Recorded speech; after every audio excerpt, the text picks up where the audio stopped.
For 22 and a half years, I served in the United States Army. During my tenure, I was on many occasions asked to serve as the official, unofficial UFO consultant dealing with UFO matters in the areas of my assignment. As a result of my involvement, I was able to ascertain that the United States government knew a whole lot more about UFOs than it was telling the American public. That there was an intelligence involved, that there was a highly evolved technology. I learned that to a degree, we were carrying on a dialogue with this intelligence. We were making every effort we could to acquire this technology and make it part of our own existing technology. We did this, I was told, in the interest of national security. We also had an officially sanctioned deception program. This was in total disregard as to the impact this would have on the individual witnesses and also on their families. This ultimately led to my disillusionment with the program and my involvement in it. I sincerely feel that no government has the right to destroy the lives of the people which it is supposed to serve. While I was in the military and I got to the point where I was no longer interested in trying to be part of the program and actually was going against the program, and I started to be very open and talking about what was going on. This resulted in every effort being made to try to destroy my military career. I was threatened, and they even tried to force my military retirement, or I could face possible court-martial. These actions failed, of course, as you know. At one point, I even had an individual come up to me, point a gun at my head, and inform me we could have a training accident, and this would end this foolishness once and for all. I firmly believe that those of us that served in a capacity of the U.S. government in some form or fashion, and who were exposed to the truth, we have a moral obligation to the UFO witnesses, the real victims of the UFO phenomena, to expose once and for all this policy and to reveal the truth, and that is, we are not alone in the universe. Robert Dean has a list of credentials a mile long. He served 4 years from 1963 to 1967 at Supreme Headquarters Allied Powers, Europe, the military arm of NATO. He was an intelligence analyst with a cosmic top-secret clearance. Well, Don, it began for me in 1963 when I was assigned to the Supreme Headquarters Allied Powers in Europe. I arrived in the summer of '63 and I was assigned to the Operations Division. I was further assigned to what we call SHOC, the War Room, the Supreme Headquarters Operations Center. And at that time I was given a cosmic top-secret clearance, which was and still is the highest level of security access that NATO has. When I was assigned to the War Room, I learned that a study had been initiated in 1961, and everybody was talking about it. They were gossiping about it. And the subject was UFOs, and that intrigued me a bit. When that study was concluded in 1964, and it was published, and I was still working in the War Room at that time, I had access to this document. I had a chance to read it. And having been exposed to it, I must tell you honestly that my life has never ever quite been the same. Because I read first-hand reports, verifiable NATO military material that indicated that the UFOs were not only real, but they represented something far beyond anything I had ever imagined before. When the study was concluded in '64, they concluded that there were 4 different groups apparently coming and visiting us. Out of those 4 different groups, one group looked exactly like we do, so much so that they could sit beside you in a restaurant or in an airplane or in a theater, and you'd never know. And that particular point bothered the military guys a lot.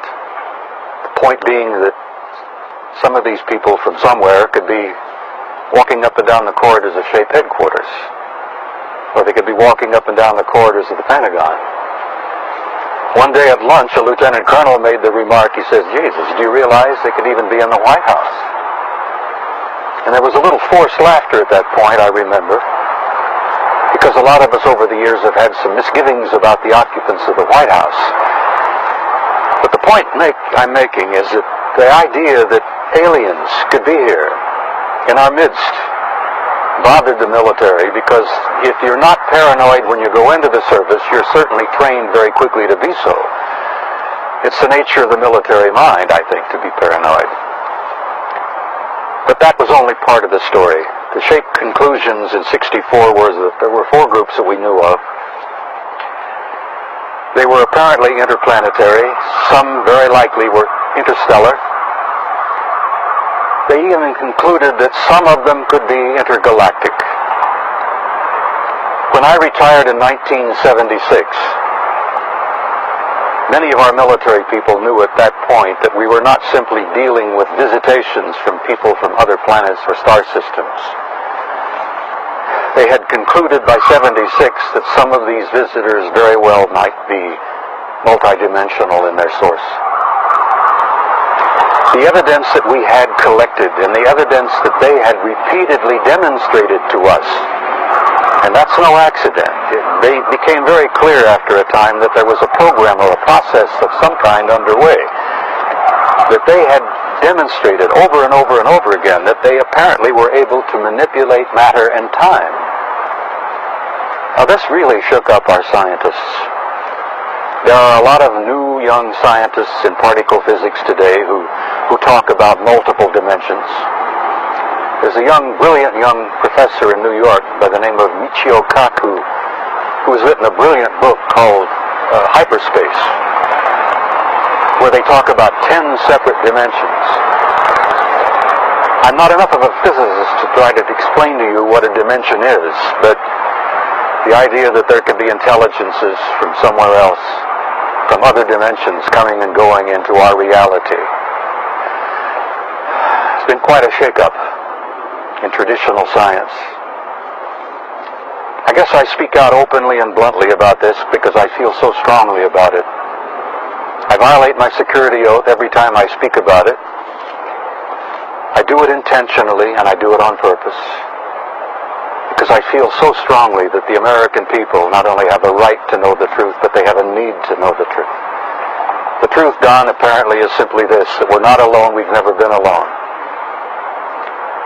We are apparently part of an infinite universe filled with intelligent life. I find that exciting. It doesn't frighten me. The shape study concluded in '64 that if they, whoever they were malevolent or hostile,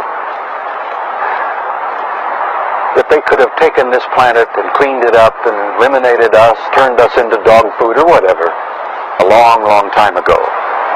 That the historical evidence indicates that they've been with us a long time, and I've concluded that we had what I like to call an intimate interrelationship with at least one of those groups, the group that looks exactly like we do. And that point is I don't like the word alien. I don't think the term alien is appropriate at all here. I like to refer to them as family. We're related to them. I think they had a hand in our being here. And I think the time has come where we're about to meet our extended family. It's going to be very soon. And the people are not ready.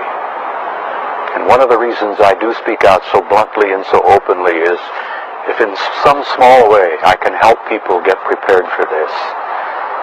Because I believe that this reality, once we have accepted it and understood it and gone beyond the fear, will bring about an expansion of consciousness in the human race that will truly help us and prepare us to go out there and take our rightful place in that infinite community of life